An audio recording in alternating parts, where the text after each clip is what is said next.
day, guys. Welcome back. That's the first time that I've ever done it. Okay, go. So you do it. You're going to start and go. It's the first time that I've ever said it. Welcome back, guys, to our podcast. Yeah. Bes-TEAS. You know that I just forgot what it was called. Bes-TEAS, Spilling Tea from Spilling Tea from Time. I'm your co-host, Stephanie, and this is Aisha. I've never done that before. It's always Aisha's job. Well, I'm there's like, a first go. time for everything.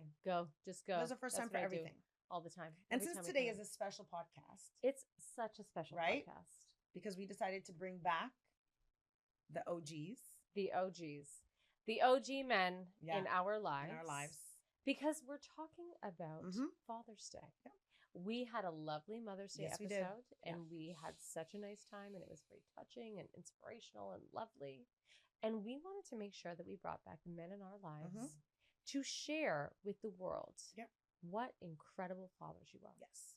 So this episode is about lessons, legacy, and letdowns, because as we talk about, certainly parenting, motherhood is not linear. Like there are many ups and downs. I like the chuckle behind that. But I think it's important when we're talking about fatherhood, again, particularly as fathers of 6 children in between the two of you, have enough pick me, that we do want to talk about, again, like what has been your highs, what have been your lows, what are lessons that you can share with men who are going to become fathers, what you've learned from your fathers, because I know you have 2 incredible role models in your lives as well. So that's kind of what our conversation is. It's an homage to all the wonderful fathers out there. Yeah. So All right. tell us Yeah. to start, because we're going to start we're going to start in the hot seat Yeah. already. We're just going to Just go at it. go at it. What has been a dad fail for you up to this point? Have you had a point? Have you had an incident that has been a dad fail? This week? Is Or there just- something that like really stands out for you? Is there something where you have been like, oh my God, Yeah. what have I gotten myself into? With any of your children? that you can talk about publicly. Yeah, that you can talk about Yes. publicly. Yeah. Oy vey. I'm thinking about the ones that I can do publicly. Fails or just, I'm really Challenges. thinking of things. Challenges. Yeah. Challenges. Yeah. We'll keep it simple because there's so many. But Whose I don't phone know, is it's probably- vibrating I know, like it's that? probably Is that not you? me. It's probably me. Oh, Do not okay. disturb. Feel free to go ahead. I'm trying to pick one that's Do you have a challenge, acceptable. June? Have you had a challenge in fatherhood that you feel was really significant for you? I think for me it's just realizing that you just don't have all the answers. And even when you think that, okay, this should work, or they should be responsive to this, or this scenario warrants this type of action, you realize afterwards that you were wrong, or that was a misstep. So I think it's not, I haven't had any like real failures as a father. But I think I make a fair bit of mistakes. I think it's just about owning it and trying to be better afterwards, right? That's kind of been my thing, right? Yeah. What about you, Dwayne? Well, having 2 teenage daughters now. That's all you had to say. Yep. I feel like and that's the scene. only thing that you And had done. to say. Yeah. Who are very opinionated, and they're getting their voices more and more, which Aisha and I can attest to now. We're like, what is going on here? It's tailoring my message, Okay. right? As we have talks about it quite frequently, right? It's tailoring my message because the 2 of them receive things very differently. Yeah. Right? I can speak to one a certain way, and the other one will take that as I'm coming down on them, right? So I just need to tailor the message differently. Sometimes, no, you need to receive my message across the board, all 3 of you, because there's 3. I have a little guy too. But when I'm having that specific conversation, I have to tailor it to get the desired result. Yeah. And sometimes they don't care. The result's not going to happen. Yeah. At least it's not going to happen when I see it. Yeah. It'll happen after. sometimes, and of course, act like it's their idea, but that who cares? It's That's done. huge, though. That's Yeah. huge. Tailoring the message is also just important in relationships, general, yeah. like just having relationships with people, sustainable relationships, good quality relationships, is learning how to tailor that message so that they will be responsive, because you can't say the same thing to everybody the same way, and they're always, their perception is their reality. So however it's perceived to them is going to be how they immediately react. And just so we're clear, I'm not talking about soft parenting. I'm just talking about. I don't know that anybody is convinced that you offer, you or Junior offer soft parenting. Any soft It's a parenting public. skill. This is a growing podcast, and the numbers are growing and nicely and so on. But so it's going to go up. People that don't necessarily know us. I'm not wasting time. I'm not talking about soft parenting. Well, we've soft parenting. We've actually talked about that ourselves. That we, again, this is a space where people parent. They do what they want to do. We also spoke about the fact that we're not soft parenting mothers. We're very firm. We're very loving. But there's also an expectation. And I think as parents, right? I mean, again, I know we're talking about fatherhood, but I think as parents, and that it isn't aligned with the community that we've built between the four of us, like there is a minimum standard. And so whether you like it or you don't like it, like there are things that are just not going to fly with our kids. 100%. Because our kids have been, they've grown up since birth together. The kids were over last night, right? While we were enjoying Stephanie's birthday, Harry Potter party, festivities, right? And so today we get up to clean up the house, and I say to the kids, "Okay, you fold that, you do this, you do that," and that was it. And I went and did what I had to do, is make sure lifting the heavy stuff or the expensive stuff so it doesn't break, but folding and putting back, and then I left it alone and was done. And that's because of respect of how when they were raised on both ends, and to respect for the environment that they're in, right? And I was like, okay, and then I left them, and everything's fine. Just to piggyback on what you said around messaging and making sure you're structuring your messaging to them as well. It's equally important to be showing them the action as well. Like they're growing, right? And they're hitting different phases in that growth. And one thing that's always universal is your actions. So you might need to structure your messaging differently between a 10-year-old or a 15-year-old or depending on the personality. But I think if you want to get more results out of them, you have to also show them, right? You can't just talk to it. You walk it. You want them to be healthy and live an active lifestyle, then you need to demonstrate that. If you want things cleaned a certain way, you need to show them how you clean that way. So that way, sometimes you do that though, and they still don't listen. For sure.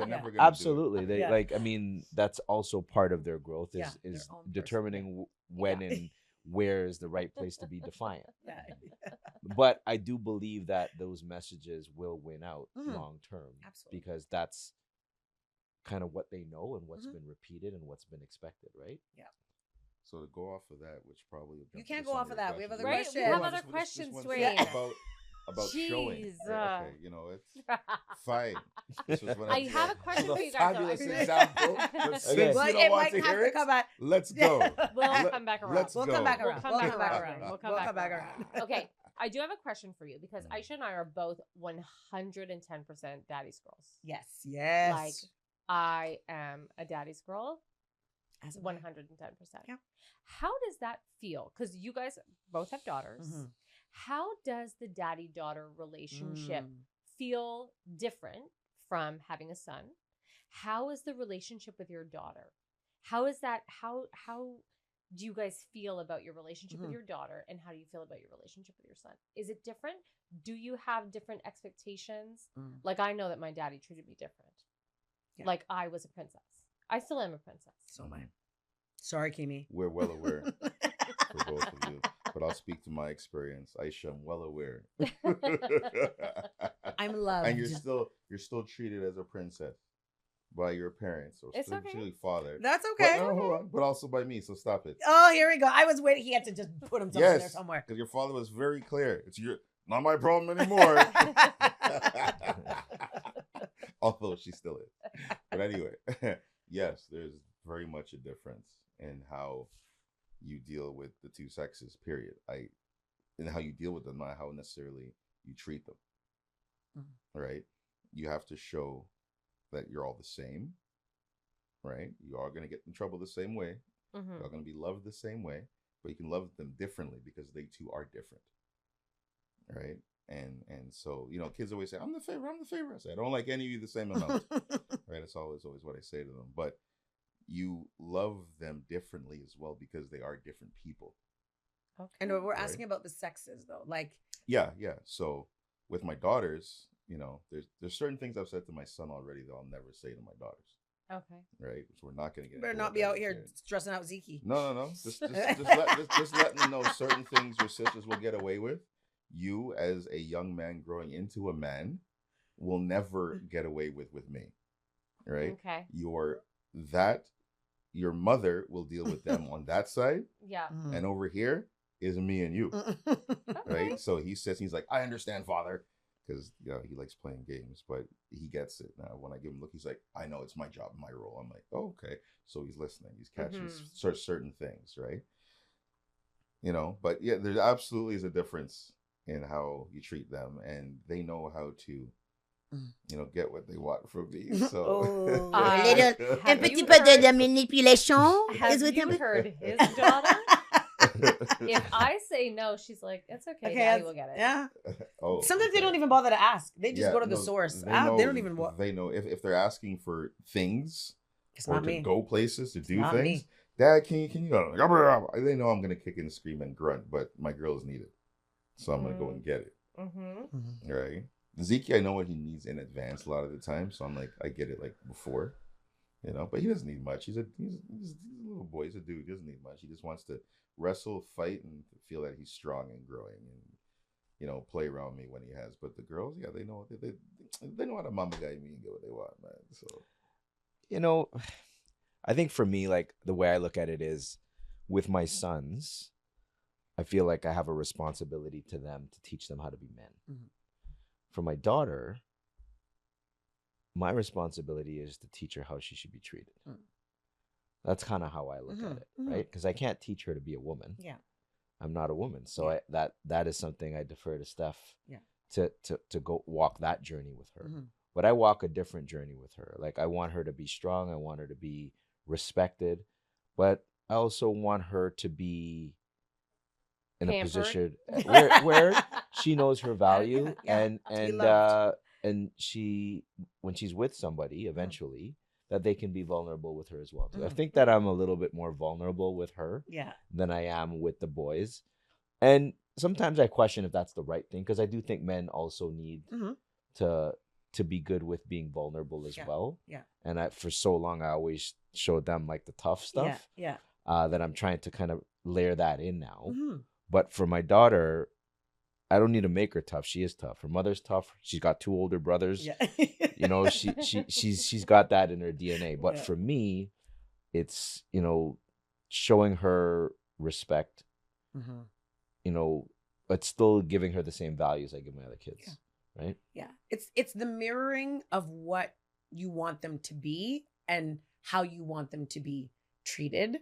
And I do think each parent has a role, because I will agree, like Dwayne is definitely softer with the girls than how he is with Zeke, where I feel I am tougher with the girls because I'm now at a stage where I'm mentoring, where I feel like I'm mentoring and coaching, like the kind of foundation that you need to have as you show up in this world. Zeke, Dwayne is tough, and I'm on the emotional intelligence, like June said, how to be kind, how to show respect, how to be loving, how to be vulnerable. So I don't know that you can get away with, but I mean, sometimes again, between Dwayne and Junior, listen, if these girls go out with these two, they're coming back with sweatshirt, cookies, ice cream, a whole meal, and maybe the promise of a car. 100. When you guys take the girls out, there is no bank. It's just whatever you want to do. They're getting better now because we have conversations with need versus want. And it doesn't matter. Like, whose conversation? You're having the conversation. It's a conversation we're trying to have for ourselves. with the photo in the background, Right. like And having the a- girls are eating a $42 waffle covered in ice cream and sprinkles. Trust me. Jeez. right? Yes, these girls have you Yeah. wrapped around that And when they're all finger. together, then it's scary. Yeah. Yes, it is, and it should be. Yeah. It should be. You guys have no self-control around those girls. None. I do want to talk to you guys about your fathers. Mhm. And I want to ask you, what do you think the best thing that your dad ever taught you was? Like, what is something that your dad taught you or shared with Mhm. you that has always stayed with you and that you carried into your own sort of parenting Mhm. experience?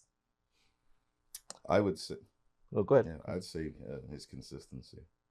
Mm. My father never missed a practice. I played a lot of sports growing up. Like almost everything you could think of, I was in it and excelled at it. Never missed a practice. And neither of them never missed a game until I got to college, where I told them, don't come anymore. Right? And there was reasons for that. But so never from the age of 5 onward. So it's the consistency. So when I say about modeling, and my dad wasn't a big talker, Mhm. he would show through actions and not trying to show you, just being, just doing. Mm. So it's consistency and showing Yeah. up. And I know what that did for me, always having him there. I was never fearful of anything because my father was there. Yeah. He wasn't a talker, like I said. He wasn't brag, but with a lot of bravado, right? He was just talk about alpha males and masculine males and sigma males, all this nonsense. I said my father's a masculine man. Masculine men wait for the alpha to shut up, all right? Because it's just a lot of bravado anyway. It's just Mhm. air a lot of the time. The world is built through masculine men, all right? And so that was my father. Quiet, but when he spoke, you better listen to what he's saying, because he ain't going to say it again. And Yeah. it's just once. Mhm. All right, usually very loud and in my direction, but I got it and I understood it, right? Yeah. This is consistency because the message was always the same. And he's usually either, there was two, that's why when we first met, I always said I have 2 emotions, I have anger and happiness. That was because of my dad, right? It was just this or that. But as you grow, you realize there's so many more layers to the man. Mm-hmm. Right. So, and as now I'm an adult and father and looking back, I see all these little lessons that he didn't articulate, but he showed. Right. And I'm Just doing his those. presence. Yeah, yeah. And I'm Yeah. and I'm strategically and specifically taking some of those and dropping them on the kids Yeah. every now and then, even though it looks like I'm doing something out of pure chaos.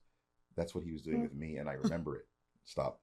And I remember it, and I'm doing that, and sometimes it comes back. So Okay. it's consistency.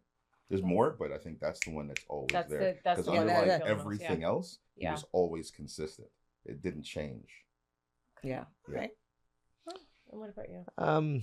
For me, I think the 2 things that, I mean, he's taught me so many lessons over the years, but I think the 2 things for me is, always put in the work Mhm. and always know your worth. Right? Yeah. So, and what he meant by that was, you got to put, no matter what you choose to do, Mhm. you have to put in the work. You can't take shortcuts. Mhm. If you're going to progress in anything that you want to do, you have to put in the work. Yeah. And he lived that. But further to that, by putting in the work, it also gives you a better assessment of your value. Mhm. And your value as a human being, your value in your career. Always know your worth, because there's always going to be somebody that's willing to test your value and your worth. That is true. And if Mhm. you don't have a foundation of what that value and worth is for yourself, you can get knocked around a little bit, right? And I mean, this life, you're going to get knocked around anyway. Yeah. But at least you have something that you can fall back on in terms of your foundation if you put in the work Mhm. and you know your value. Yeah. Yeah. And I think it's pretty cool because obviously we know your fathers. I grew up with your dad, with, you know what I mean? And obviously my father-in-law. And I think what's interesting is what you've shared is very reflective of your personalities as well, right? Mhm. Like those lessons that you bring forward to your children, or like, to our respective kids. Certainly mirroring much of, both of you have kind of are slowly morphing into your fathers in very interesting ways, in good ways. But I think it's cool to see, because I think, again, it's a reflection of how you show up as a father in your children's lives and seeing who our kids are becoming because of those lessons Mhm. and those experiences that you've had with your father, right? It's very evident. And I know in the beginning we talked about, kids are going to do what they want to do, and I know people say this about their kids all the time, but honestly, we have good kids, like good kids. When you really think about what they could be doing or what they could be experiencing or what they could be getting into, our kids are good kids. And more so, they actually come home, and although Zeke does at least for now, but a lot of them, they come home and they tell us almost everything. It takes a while for it to get out. No, it doesn't. They're like on the door, like, do you know what happened? Like this, and I'm like, and I got like 2 minutes, but anyways. We're really fortunate that way too. I feel like the boys are really, really open to come and talk about things that are on their mind. And I mean, Maya is learning those skills. She just has a really different personality. But the boys, definitely, we know too much all the time from the boys. Like we just, there are some things that I'm like, you could have kept that to yourself. I like to know, but I don't need to know that, I think that we've always had, and you've always had a very open relationship. And I think that you helped me to become more open in my parenting style too. Because the way that I was raised, there were certain things that weren't really talked about. And I think in your family, you had a little bit more openness around certain subjects, ones that were a little bit more taboo and like in my house just weren't talked about as much. Right. And so your parenting style helped me to adjust my parenting style to be more open. And I thank you for that, because I think it was really important, and it's helped me to develop a different kind of relationship with my kids in bringing that to the table. And your family is so open about so many things. They talk about everything. They, just have that communication between them that maybe I was not sure exactly how I was going to implement that into my own parenting style. But I find that you have helped me to really develop that in our home. But welcome to West Indian.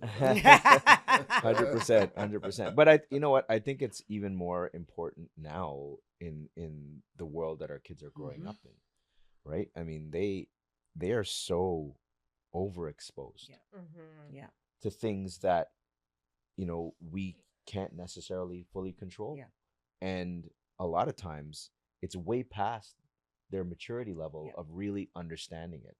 So they could interpret it and have completely different perceptions of the content they're taking in. And so it's important to have those open dialogue conversations with them, because it's the only way you can help to guide them. Right? Because if they're just locking it down, you don't know what they're taking in. You don't know how they're interpreting things. And for me, as a parent, as a father, that's some scary shit. So I can't investigate them like they're on trial. But I can make it okay to be open with them. And part of that comes with me trying to be vulnerable with them and let them know like my mistakes and where I've screwed up and how I might have perceived things incorrectly. Right? It's really important. Yeah, because 80% is what I read recently, like 79 point something, right? What the kids actually learn. Did you just do a point? Yes, he did. Well, it is. Yes, he did. Can't help it, guys. Can't help it. Is what's learned outside of the house. Yeah. It is. So it takes what's tiring about parenting now, and it's a war, is the consistency that you need to fight that indoctrination nonstop every day. Right? So it's like, but anyway, so you really have to keep beating that drum and marching that path. You do. To fight it. You have to, because every day there's some other nonsense that they hear. Oh, there is. And they come in now, at least with Zeke, he's asking questions nonstop. Now it's all about when I get married and marriage and my kids, and now it's sex, just like this, and we're having those conversations. Like, okay, well, here's this, here's that. Well, why do you think? Where did you learn that? That's incorrect. Here's what actually happens, and he's like, but what about and with everything that they're asked to do with all of the identifying and the different things that we didn't have to deal with, that they do, that they're exposed to. So it's just open dialogue. Yeah. There's a lot more different value systems out there now than when we grew up. Exposed to more, like it's just way more. I think it's with, you know what? Let's keep it high level. All right. That's keep it high for level. that's for a season. That's for a different another season. That's for a different podcast. Yeah, but you are so right. There are just so many people that they're exposed to and so much information that the kids are exposed to all the time that may not align with our family and our may values, not align with who we are or what we're wanting for them. Yeah. And I think that it's just really important for you guys to be that stability for them and that person that they can come to and talk to and talk about it. The way that your parents were for you. For right? sure. Like your dad But is more still open. that person. But your dad is still that person for you, I think. That, you know, you've always had that really close relationship with him where you can have those real conversations. Yeah.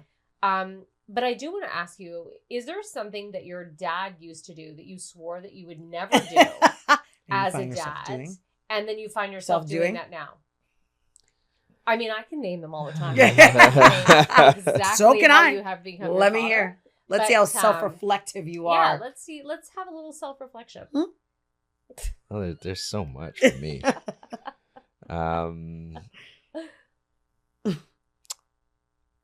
I think I do a good job of tuning out. And sometimes it's not necessarily appropriate. Get a lot of heat for that. And I remember watching my dad do the same thing with my mom and her like being like infuriated by it. You know, he would just check out, right? And I have the ability to do that as well too. Yes, you do. And it's not a disrespect thing. Yeah. It's just I've had enough. it's just like my brain just turned Yeah, off there for a moment, right? I'm over it. No, I get it. That's a lighthearted one. Yeah. That's a good lighthearted one. Yeah. Is there something about your dad? Is there something that your dad used to always do and say That drove me crazy. well that you said to yourself, I'm never gonna do this when I'm a dad? Yeah, because it drove me crazy. I want to hear what he's gonna say. Let me hear. My dad could literally be sitting right here. Oh, I'm right here. And what he needs is right where you are. And I'll be upstairs doing something. Dwayne! More when I was younger. Right? Dwayne, come here. And I think something's up. Because he would always do that when we're going out too. Yeah, 5 minutes to get dressed. Go. Bam. And we're gone. I run down the stairs. Yeah, Dad. Pass me my slippers right there. I'm like, what? He's like, pass me my slippers. I'm like, Dad, you're right here. He's like, and I worked all day. And I'm home. Passing my slippers, please. And I was like, so sorry. Are you saying, is that what you don't do? I found myself. I'm trying to see I clarity. found myself recently doing that now. Like in the last month, I've done that a lot. Bro, I know you didn't just give a in the last timeline. month? I know I've you done didn't it just a give a lot, timeline actually. of 30 days. I did. Okay. Because I didn't do it a lot before. Oh. But I also do have them doing things and like that because when I ask them to do other things and they don't do it, I said, okay. I'll take a mental note as well. I see you really doing something Duly that you want to be doing. And I'll be like, hey, I need you to come down and do this. And then they're upset now. I'm like, well, if you had helped initially, I wouldn't have needed the help to do this now because now I'm behind in the task. So if you did what you were asked to do the first time, we wouldn't be here now. So think about that as well. And they're like, okay. So Ezekiel's getting better, but the girls are still fighting me on things. But yeah. Interesting. See? Strategically. What's something that your dad did that you absolutely needed to pass down to your kids? Like, what is something that your dad did that just really impacted you so much positively? Like, that you said, I am 100% going to share this lesson with my kids, or I am definitely doing this with my sons or with my daughter. Well, I mentioned it before because it really had an impact on me was his presence. Yeah. Not just the consistency, but then being present, right? He was always present. And even when I thought he wasn't paying attention, he knew everything. Okay. And then he brings something up that happened 4 weeks ago. Hey, remember when you did this, that, and the other? Did that make sense? How did that work out for you? And then I have more conversations with them now, which annoys them and getting to the why. And then they shut down after like 20. But it's forcing them to think about things. So they probably don't tell me certain things now because they know this is going to come. Yeah. But I have more of those with Zeke now because he's at that curie where he's asking 100 rapid questions. So we do that. But my dad would do that with me quite often. So, and it forces you to think before your actions a lot of the time now, right? Well, at least when I was growing up, it's like, if I do this, I'm gonna get in trouble over here. Yeah. So why bother? Because I know what's gonna happen. Mom's gonna talk about it for the next week, Well, every thank day. Thank you So- for answering my question that I had already asked, but Mhm. because I'm still suffering from a Yeah. a long night. No, but maybe it's another thing then. Yeah. Like, what's another thing that your dad did that you absolutely had to do with your kids? You know what? Building your confidence system. Mm. So my dad sat me down when I was probably, early teens, Mm. and he showed me like this chart, or this circle, and each part of the circle was a contributor to what would be your confidence, Mhm. right? Confidence is not something. I mean, you can have confidence, Mhm. start with confidence, but confidence is something that you build and you manage Mm-hmm. as you go through different stages Stages. of your life. And him helping me to understand that your confidence is based on a multitude of things, Mhm. not just one thing. It could be how you carry yourself, it could be like your career, it could be relationships, like friendships, Yeah, brotherhoods. yeah. It could be your finances, Mhm. how you manage your finances to make sure that you're taking care of yourself or whatever your responsibility. Your health, like how being physically active. There's all these different things, and it'll vary from one person to the other. Mhm. But he really impressed upon me that I needed to identify the key things that would support my confidence Mhm. through all the ebbs and flows in life, right? And so Mm. he called it a confidence system, Yeah. That's right? cool. And I still have the sheet Yeah. that he gave me. It's in my office, right? And that's kind of what I try to implement with my kids, Mhm. right? And this, sometimes they might think I'm all over them, but I just know how important it is, because there's so many things that are going to kick you down. Yeah. Yeah. And Absolutely. at the end of the day, the only thing that's going to get you back up your is you. confidence. Yeah. Yeah. Yeah. So you have to be able to draw on more than one thing, because Mhm. if something's not going well in one area, Yeah. you can't you can't be pinned to that one Yeah. thing for Yeah. your confidence. There's got to be other areas. Yeah. So being aware of that, identifying it, and fostering that Mhm. is what I really try to do with my kids, and what, like, my dad, that was probably one of the biggest lessons he gave me. I like that.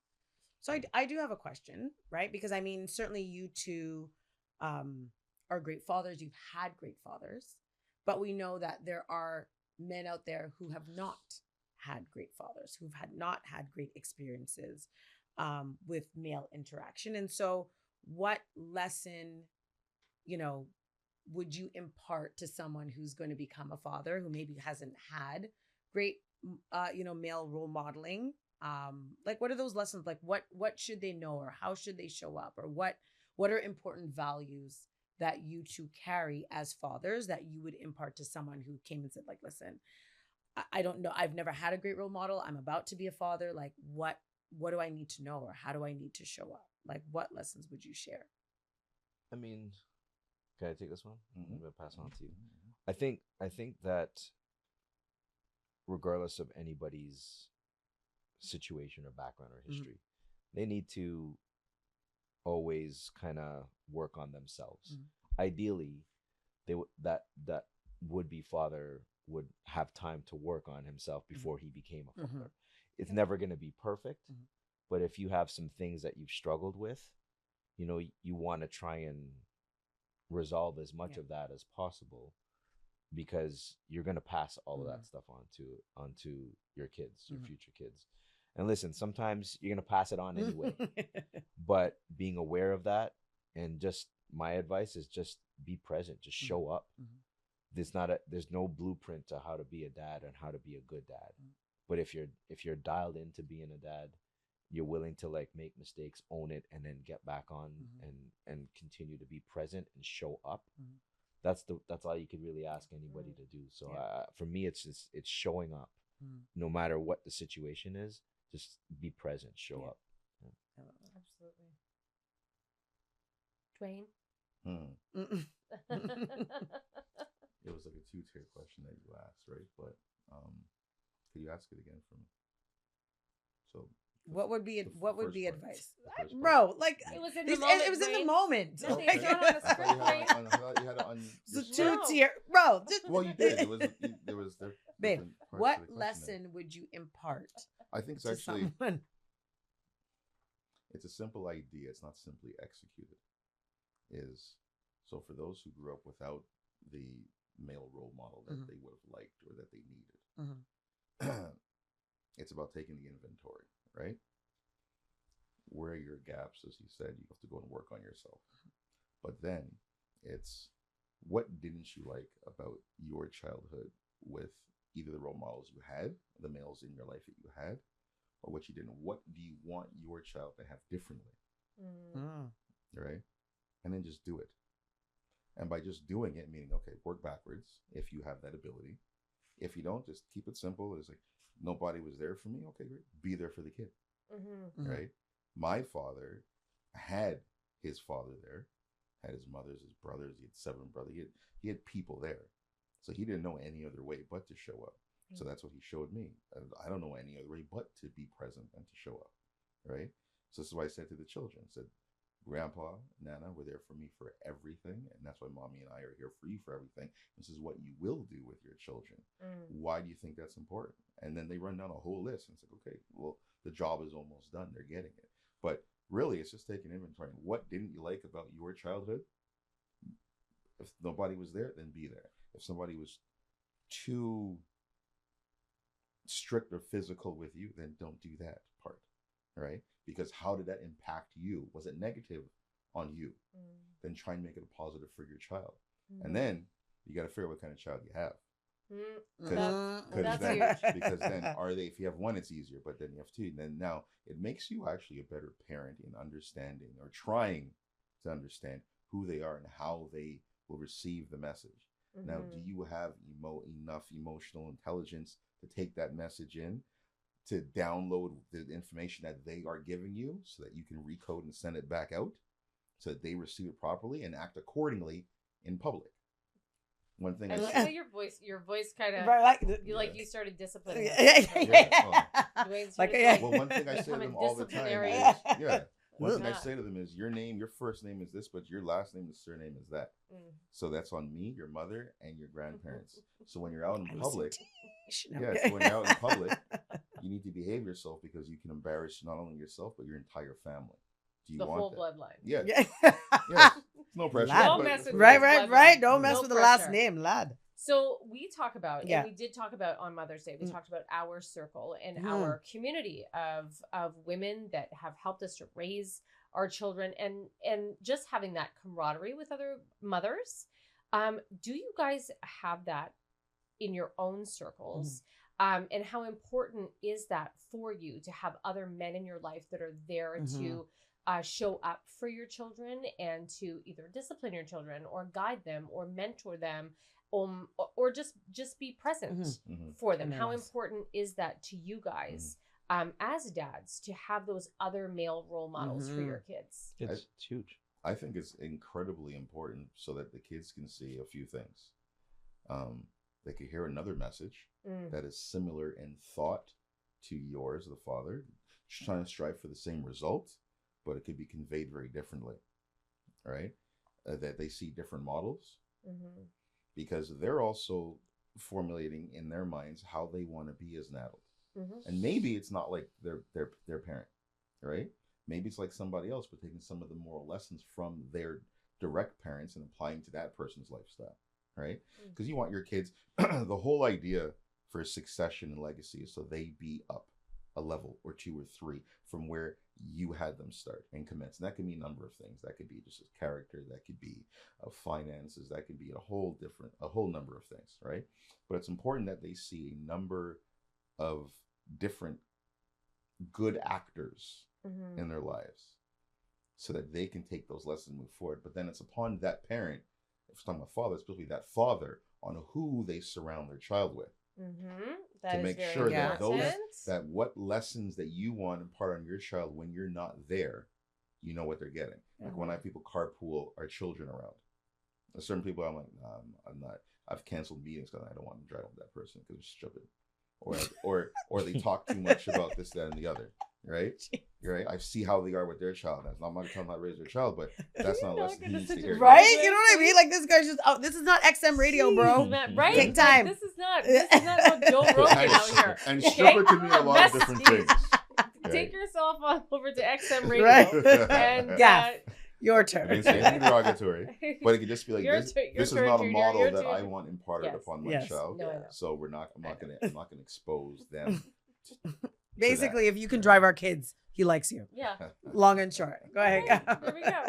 No, it is extremely important because not all messages are welcomed from the parent, right? And so there needs to be, to Dwayne's point, a different version of that same message that reinforces that, okay, it ain't just me.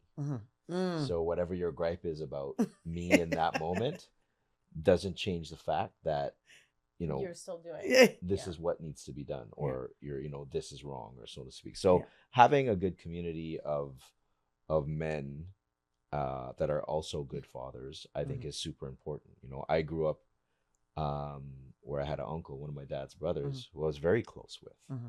And he put me to work in his store. I used to work at Princess and LaSalle. I used to stock shelves for him. He was tough on me. But it was all from a place of love.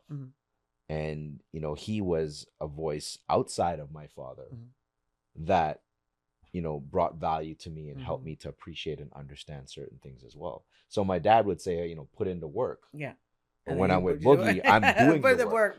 Right?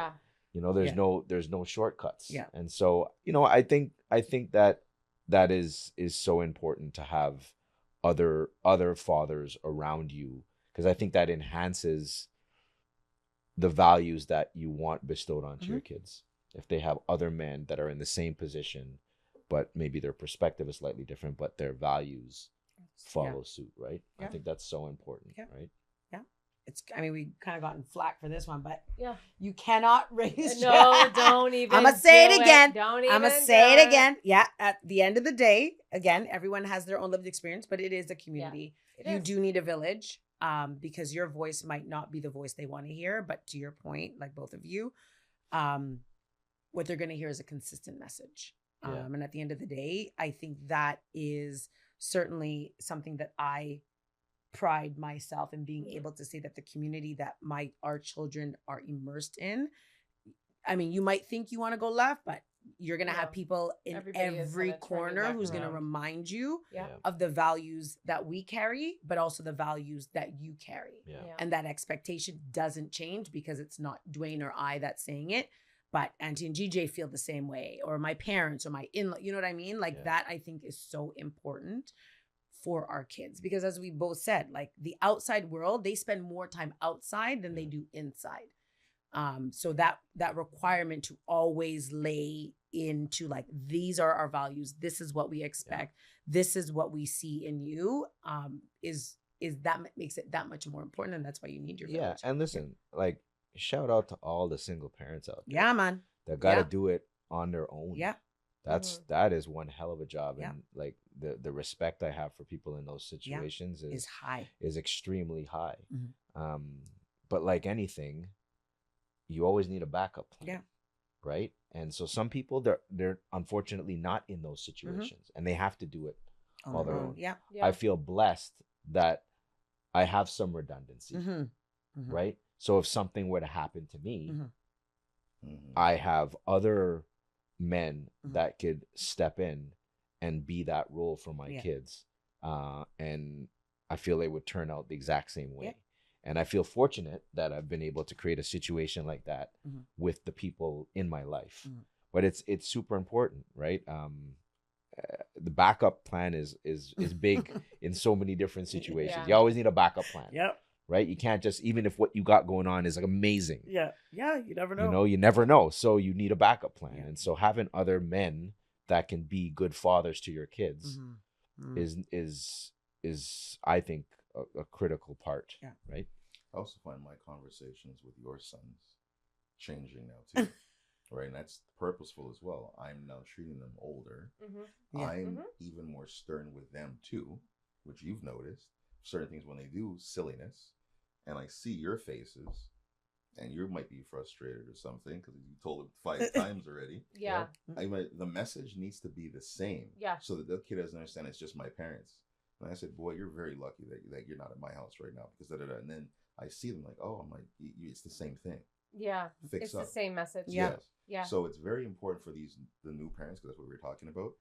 Have your village, get your circle. It may take you some time, but obviously don't put anybody around your child that you have issues with any bit of their character or behavior. Yeah.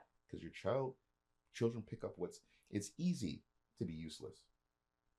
True. It's very hard in today's society because the bar is so low not to be. You're right. Right? You're right. Because it's easy to fall off. Yeah. And It you is just- really easy to fall off. It's easy. It is right? really easy to fall off. Yeah. There's nothing about life that's easy. It's not. It's very hard.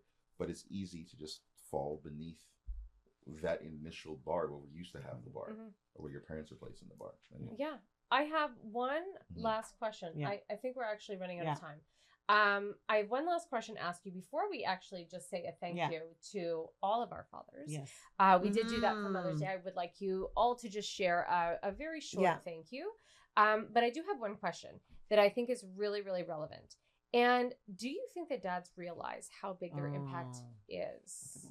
Do you think that when you are dadding, you are doing these kinds of things, do you realize how big your impact is? And like, do you understand how significant you are in parenting?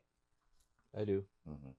No doubt in that. I think good fathers are needed for children the same way good mothers are needed for children. I think for a long time that was maybe downplayed or not seen as important on both sides, right? Both on the male side and the female side.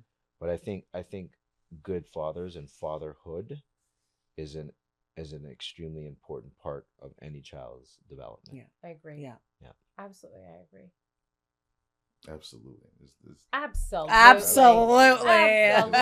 can talk about it for 2 hours. So No, we know. Absolutely. Just say ditto. Just say, That's what I do. the same. When Same she says thing. something Told to say amazing, ditto. Same I'm like, C's. You I'll can say say same ditto. Z. I'm not saying same. Just ditto. Yeah. No, I think that dads are so incredibly important. My father is like still the guy. My dad Big up to Bruce. Big up to my daddy. Brucey He is Bruce. one of the most loved people that I've ever actually met. And I don't know if it was annoying for my mom sometimes because everywhere my dad went, somebody would talk to him. Like he could find a friend in any aisle, in any store, from here to southern Florida. Yeah. It didn't really matter where my dad was. Yeah. Somebody was there to talk to him. So he was connecting with somebody. And he was so just loving. Yeah. Like he is the guy that will give you the shirt off of his back. If he has it, he's going to give it to you because he wants you to be okay. Yeah. And he, he didn't have, in his later teens, he unfortunately lost his dad young. But then he became the most incredible dad. Yeah. So big up to Bruce. Big up to you. Big up to Bruce. I Big love up you to so Bruce. much, Dad. Yeah. You're everything. I feel like it's the same thing. Yeah. Like my father. He just, when you want to talk about setting a foundation and listening to you talk about your daughters and what it means to have a male figure that reminds you of your worth and your value and never being willing to settle for something that is not what they showed, I think is where the blessing is that our daughters have, because the bar that you've set for our girls around what to expect around respect and kindness and showing up as a partner is set very high. And that was my experience with my dad to this day. So I am grateful for that. Danielle, Santish, again, same thing. He can go anywhere. Amazing. And people know him and they love him and he's friendly. And which is why our fathers get along. Yes. Which is why and that's like amazing. Like our dads genuinely get along. It's like all it's of our amazing fathers actually. on so many different levels. Yeah. But yeah, and then I'm we just get to experience this with our own husbands. Yeah. And also watching them grandparent our kids, which I That's think funny. again is very different. I think we've all experienced it. Like you were not like that as a father. No. Like, but these grandkids can do whatever. But I think this is again where we are all blessed because our children have not just us, but now have like layers of parents, and our parents also love on our kids. Like again, it is just grateful. So to my dad, I love you. It speaks to one thing to the new parents, new fathers: raise your kids, or you'll be raising your grandkids. Right? If you don't raise your children properly, you will be raising your grandchildren. Right? You know, my dad taught me empathy. I don't show it a lot because I'm still, you know, I still have another parent there too. Big up to Ruby. She's less with it. Yeah, she's very da-da-da. But like my dad helped so many people get jobs and brought them in and whatnot. And in my little capacity, I do a lot of the same with recruiters that call me for positions. I know guys that are in horrible working conditions and they want out, and I get them onto it and get them those gigs, and that's how I help. That's how I'm empathetic to them. I'm like, I would hate to be in that position, right? But you know, I try not to show it too much, otherwise, you know. Yeah. But it's there. Everyone, if you really know me, you know it's there. So, you know. But raise your kids. It's the same with my dad. I mean, big up, Pops, love you. He is got such a big heart, and a lot of people, of people don't know that. No, right? Because you know, like. He could be snarly if and you know, like if he don't really vibe with you. But the amount of things he has done for people, you know, every year he does, I don't know how many tax returns for people in the Black community and people that just don't have that financial awareness. He's volunteered on the board at Trevor Williams Camp Foundation. Like he just does so many things, and even in business, like you know, he helped write all the books for Buffalo Jeans and like De Moulin, like the electronics store. So he's done so many different things that you don't even know. Like because he doesn't talk about it. No. He's just right. A giver. He's a doer of things. And not a talker. So I like think he just does it. And he's imprinted that on me. Like, I mean, I might have some jerk-like tendencies, but I think at the end of the day, I have a big heart. Yeah. And I go hard for my people. And when people are in need and I see that, I'll always lend that hand, you know? Yeah, absolutely. I think it was easy for us because the four of us have good people that actually reared us. Yeah. We right? do. Like, we actually have good people, good-hearted people, even though they may seem squirrely or loud or obnoxious. The foundation was the foundation exactly. The foundation was solid, so it was able allowed us to build a solid foundation for our children. And I don't want to cut you, but we do have to close. And I think for me, the one thing that I would like to close on is just saying thank you to both of you for being that guidance, being that solid foundation, helping us to have those building blocks for our children, all 6 of them. Because you do impact both families so much. It's not just you raising up your 3 children. You are absolutely impacting and guiding and molding and helping the other 3 children to develop and grow as well. And so we are just so appreciative of both of you as men and as husbands and as fathers. I just want to say thank you from the bottom of my heart. I'm not usually I know. Kind. Look at you. I'm not even gonna top like, that. I'm gonna say samesies because look at you, babe. Look at me. Evolved. I am just a little touch of me evolution. Evolution. Evolution is my new word. Evolution and a few drinks from last night. Yeah, that'll maybe the get y'all in the wearing off. Do it. The hangover is wearing off. I just more theme parties. More theme parties. Yes. Well, thank you, Miss Stephanie. We just honestly I feel truly blessed to have both of you in my life, and I love this for us. That means we're having a great Father's Day, bro. No, it's quiet. Yeah. Okay. All right. So on that note, we want to thank you. Adios. Yeah, right. muchachos. Thank you for joining another Adios. episode of Bes-TEAS Spillin Tea from Time. And again, a huge thank you to our husbands, the father of our children, Dwayne and Junior. We love you both. Yeah. And wishing every father and every father, every male who also shows up Yes. for kids. So it isn't just Uncles, about brothers, man, cousins, absolute grandfathers, grandfathers, mentors. Yeah, we thank you because you are significant in the lives of our children. So we want to wish you everybody. an incredible day and Happy Daddy's Day, not even Father's Day. Yeah, Happy yeah. Daddy's Day. Happy Daddy's Yeah, Day. Father's Anyone Day. can be a father, but only a few can be a dad. Oh, boy. Oh, here we go. All right, thanks for joining us, We're gonna everyone. cut. We're gonna Best days, Spillin Tea from Time. All right. Bye. Bye.